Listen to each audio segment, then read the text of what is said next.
I'm just a 50-year-old loser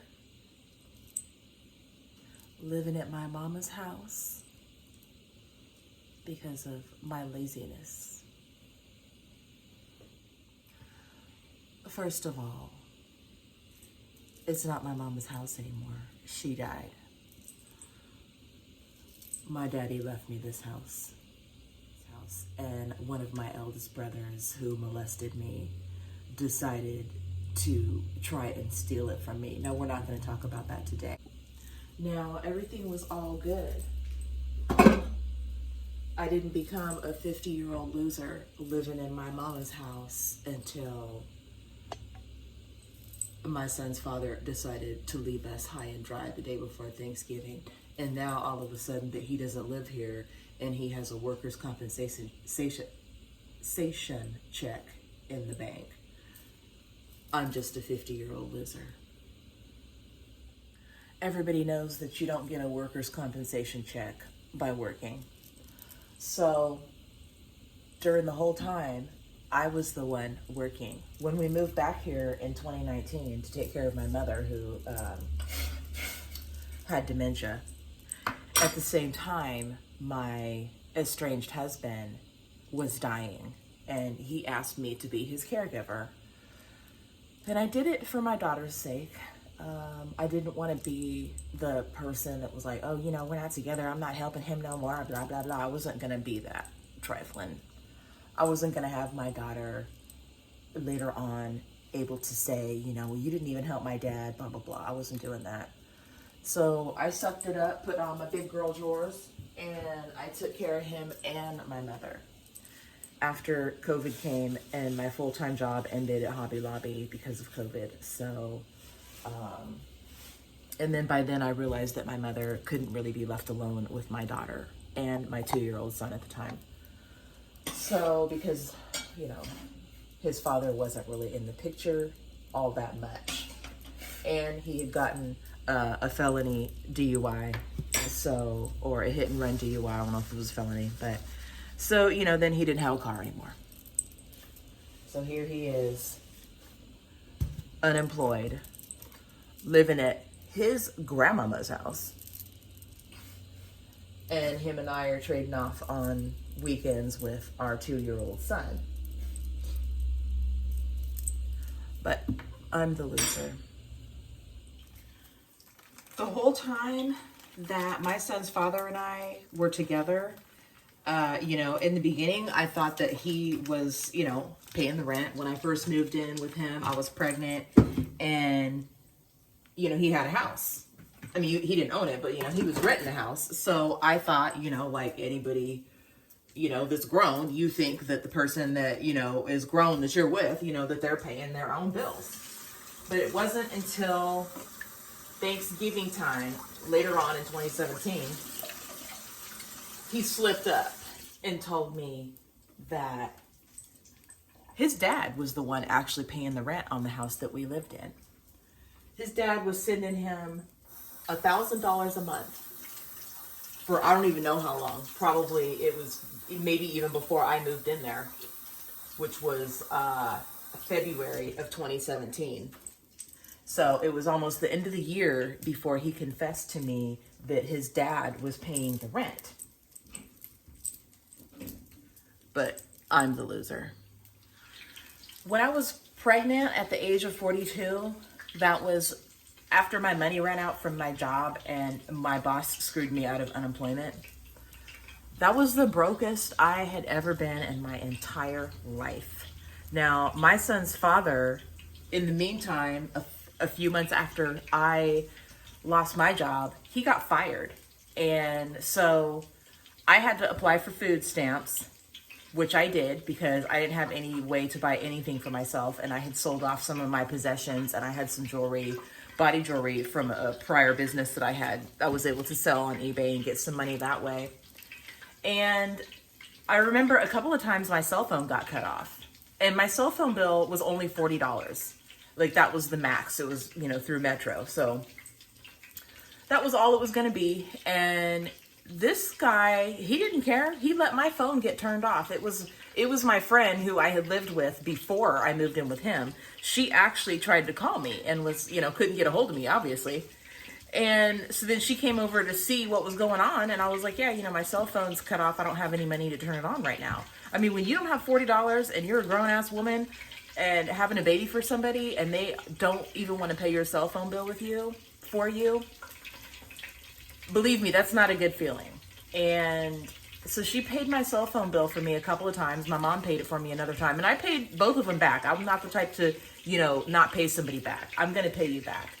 And I'm the loser. I had asked him to pay my cell phone bill for me, and he just flat out told me he didn't have any money. Now, this is before I knew that his dad was paying the rent. He was getting maybe a little less than $1,500 a month on unemployment from his job. No car payment or anything like that. No credit card payments or anything like that at the time. And he didn't have $40 to give me.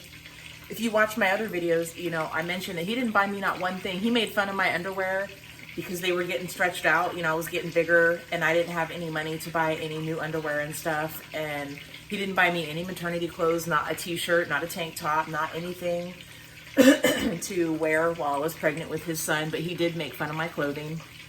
And the thing is that, he couldn't pay my cell phone bill, but he had $300 a month to go and spend on dog food. Soon enough, he realized that the $300 a month was kind of steep to spend on dog food. That's $10 a day for his dogs to poop out in the yard, which I had to ask him to clean up the poop because it would be so many turds out there that flies would be lined up at the front door. You couldn't even hardly take out the trash without 10 flies coming in, and I can't stand flies. So, here I am pregnant, bending over, swatting at flies because, he's too lazy to go outside and pick up the dog turds. And so he lessened his dog food money by half and started buying them, a cheaper brand instead of the premium brand that costs $10 a day. So I got on food stamps, as I mentioned, and he's a chef. And he was trying to look for a way to make some money after he had lost his job. And he happens to know a lot of people there that, spend money on extravagant things like meal preps. And so he started this meal prep business, but he needed some money for the food to start. So he asked me if I would go shopping and, to help him start this meal prep business. And what am I going to say? I wasn't able to pay rent because remember at the time I thought he was paying the rent. I didn't know his dad was paying it. So, and then he accused me of being a mooch and a freeloader when I was pregnant. And I was sicker than a dog when I was pregnant. I mean, I didn't know when I was going to throw up. It wasn't morning sickness. It was anytime sickness. And it was almost every single day. Sometimes it would be a couple of times a day. I didn't know what I could eat, what I couldn't eat. And so I helped him out. Went to the store, we bought $200 in food, and he started his little meal prep business, which ended in about 3 weeks because he wasn't really willing to go out there and hustle and get new customers. He wanted, the same customers to keep buying stuff all the time. And, people get meal preps from different places. I mean, you have to be really good for somebody to buy just your meal preps all the time. And he wasn't that good. And so that business ended. Now the following year, 2018, I was getting a tax return. It was, upwards of almost $6,000 that I was going to be getting, which I desperately needed because I hadn't had any money for almost an entire year. And so by now, he had another business idea and he needed my money to start it, of course. So his dad invested some money. First, his dad invested in the meal prep stuff, which that ended up just sitting in the garage after, the 3 weeks didn't work out. Then the following year comes around and like I said, so 2018, he wanted to be a mobile mechanic because he had been hanging out with a couple of mobile mechanic guys. And so he actually asked my daughter, which I didn't know until recently. He asked my daughter if she could talk to me about giving him some money so that we could go to these car auctions and get some fixer-upper cars and flip those cars and make some money. Now, I ended up spending about half of my tax return on the cars. I also had to spend my money and time cleaning these cars, because I don't know if you ever bought an auction car, but a lot of times they're really dirty inside, because not only are they sitting on the lot for however many months with like dust and everything flying in, and Las Vegas is dirty. So the cars were just filthy inside.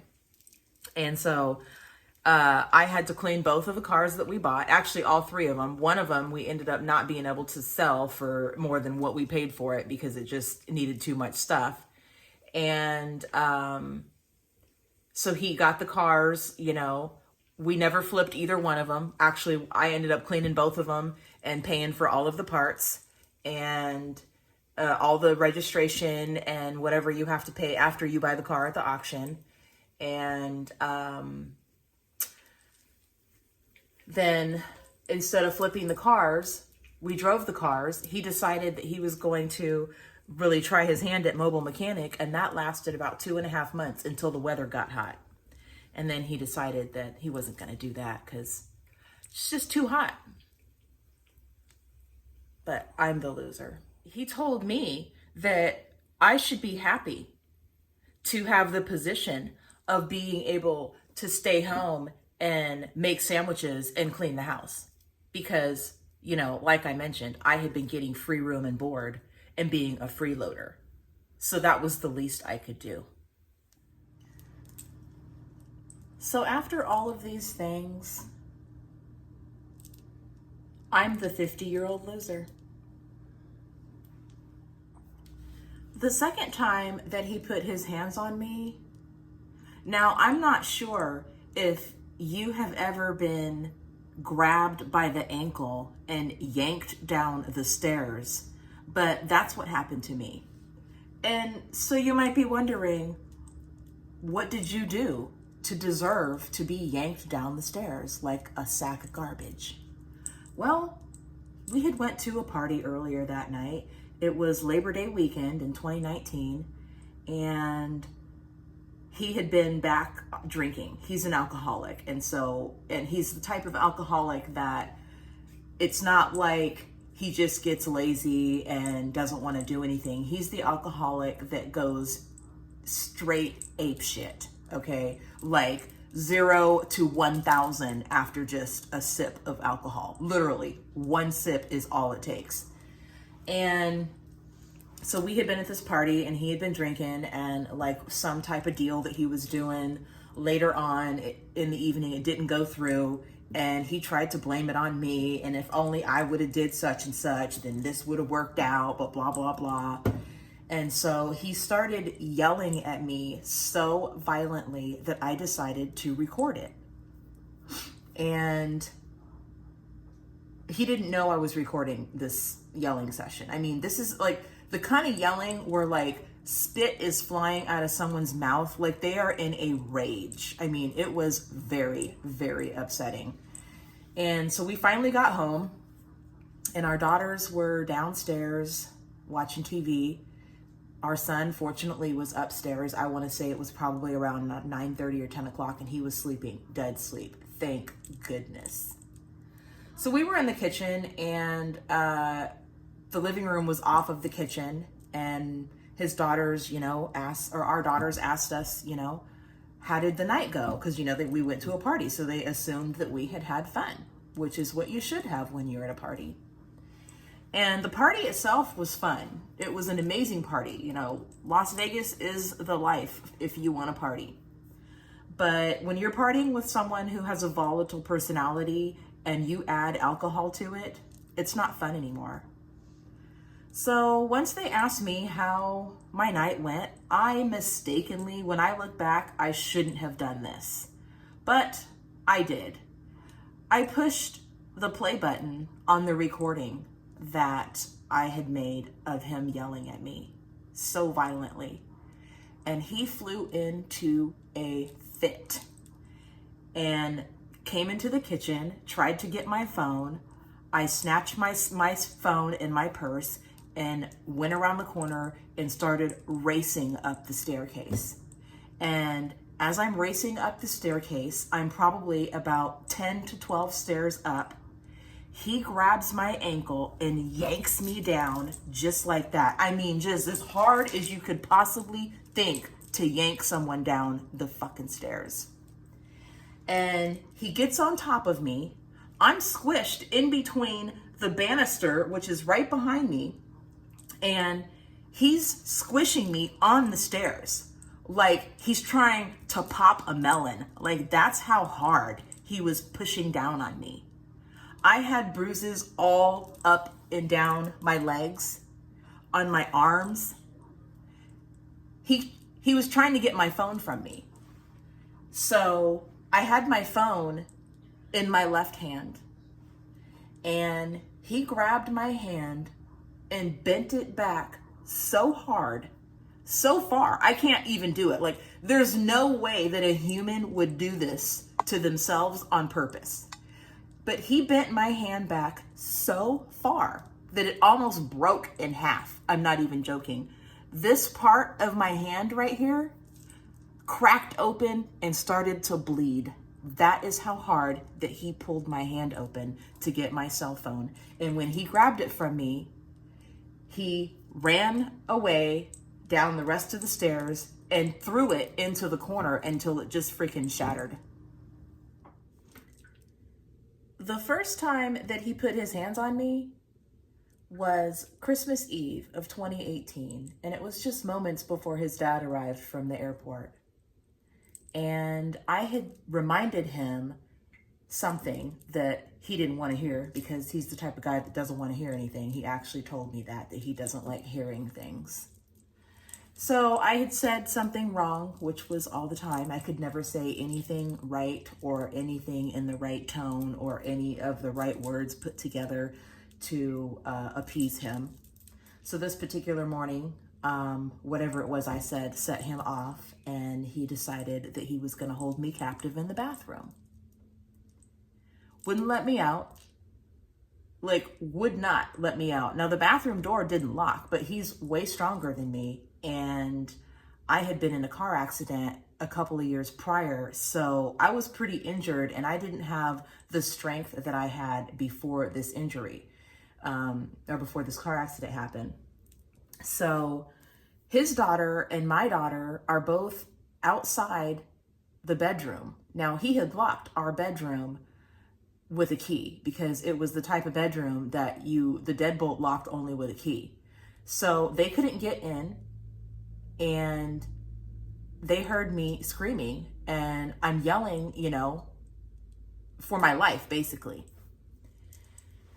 And it wasn't until he heard my daughter on the phone with the police that he opened the door and let me go.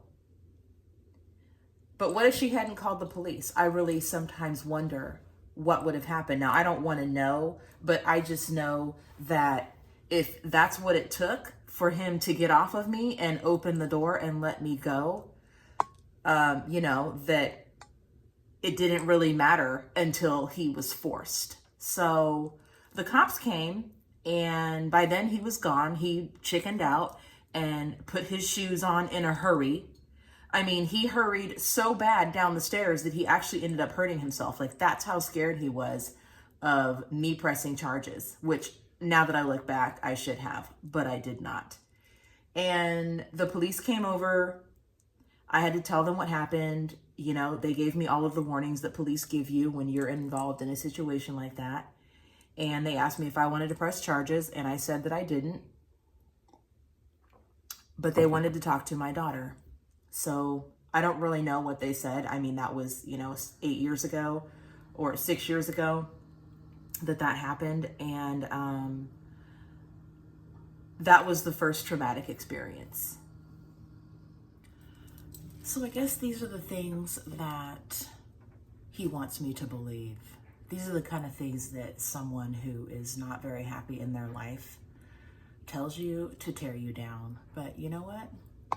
You can't let it tear you down. Just like in my other video or videos that I say, you know what? You have to rise above it.